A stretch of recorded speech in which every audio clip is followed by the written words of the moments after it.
Hey everyone, me Kevin here with an update on the Fed, Trump's threat on stimulus, the election, stocks, and COVID. I will also show you a way the market reacts when it thinks stimulus is closing in, and it's not the stock market. And yes, I will be making some videos without the hat on soon. Don't worry, I have seen your comments. I've got something special planned, so stay tuned.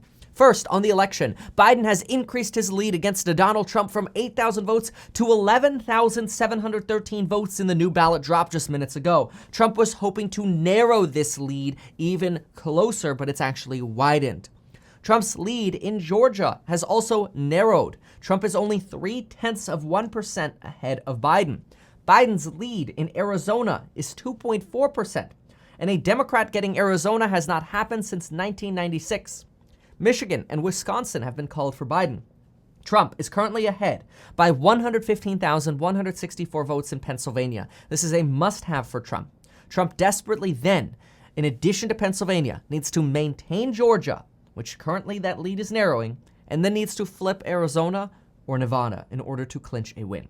Donald Trump tweeted this morning, quote, "Stop the count," and separately just minutes ago tweeted, "Stop the fraud." He also released a statement saying, "If you count the legal votes, I easily win. If you count the illegal and late votes, they can steal the election," referring, of course, to Democrats and mail-in ballots that might be postmarked by the day of the election, but not counted until as late as the 6th. To make things even more complicated, Georgia's Senate race might actually head into a runoff, threatening to leave the Senate in a potentially 50-50 split, which if we have a 50-50 split in the Senate, guess who has power?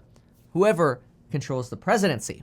So if Biden wins and we have a 50-50 split, Kamala Harris is the deciding vote in the Senate, which means we would end up with the Democratic wave or sweep.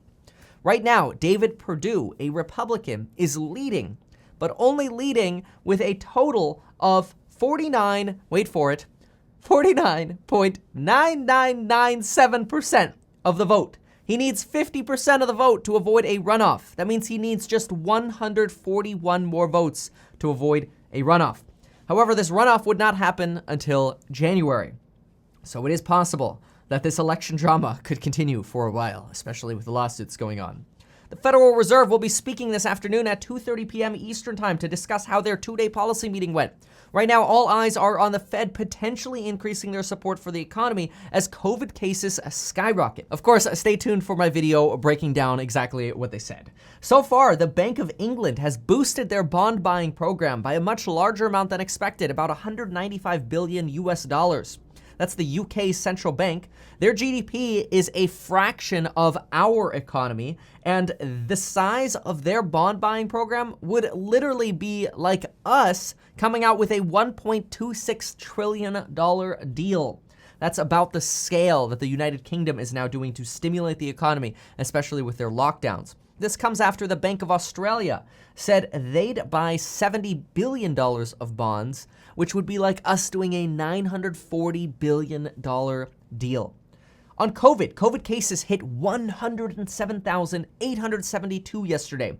That's an increase of 51% over the last 14-day average, with new deaths up 21% over a 14-day average to 1,616.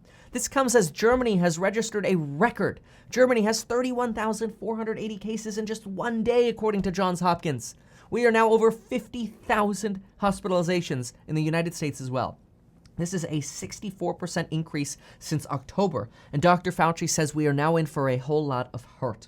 We are also still experiencing a substantial lack of supply in N95 respirators, despite 3M quadrupling production.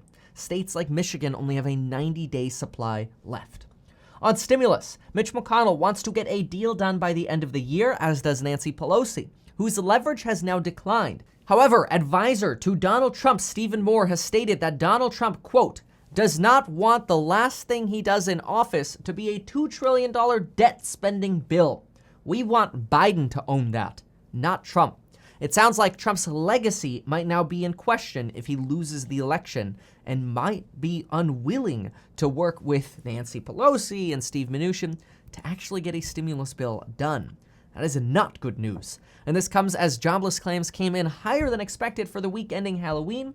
We hit 751,000 claims, a decrease of just 7,000 from the week prior. However, this is in addition to 362,883 claims for pandemic unemployment assistance, which basically means we're over 1.1 million people still filing for unemployment benefits as of last week. And yet still, Republicans and Democrats are sandbagging stimulus.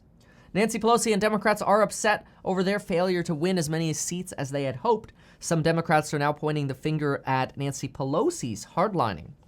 Additionally, if you want a potential leading indicator on whether or not a stimulus bill could be coming based on what the market thinks, Google this: 10-year Treasury bond. Click on CNBC or one of the other websites. When the number goes up, the market thinks stimulus is more likely, because when we issue more bonds, basically the price goes down, the yield goes up. So when the number goes up, the market thinks stimulus is more likely. In the last 24 hours, the number's been going down.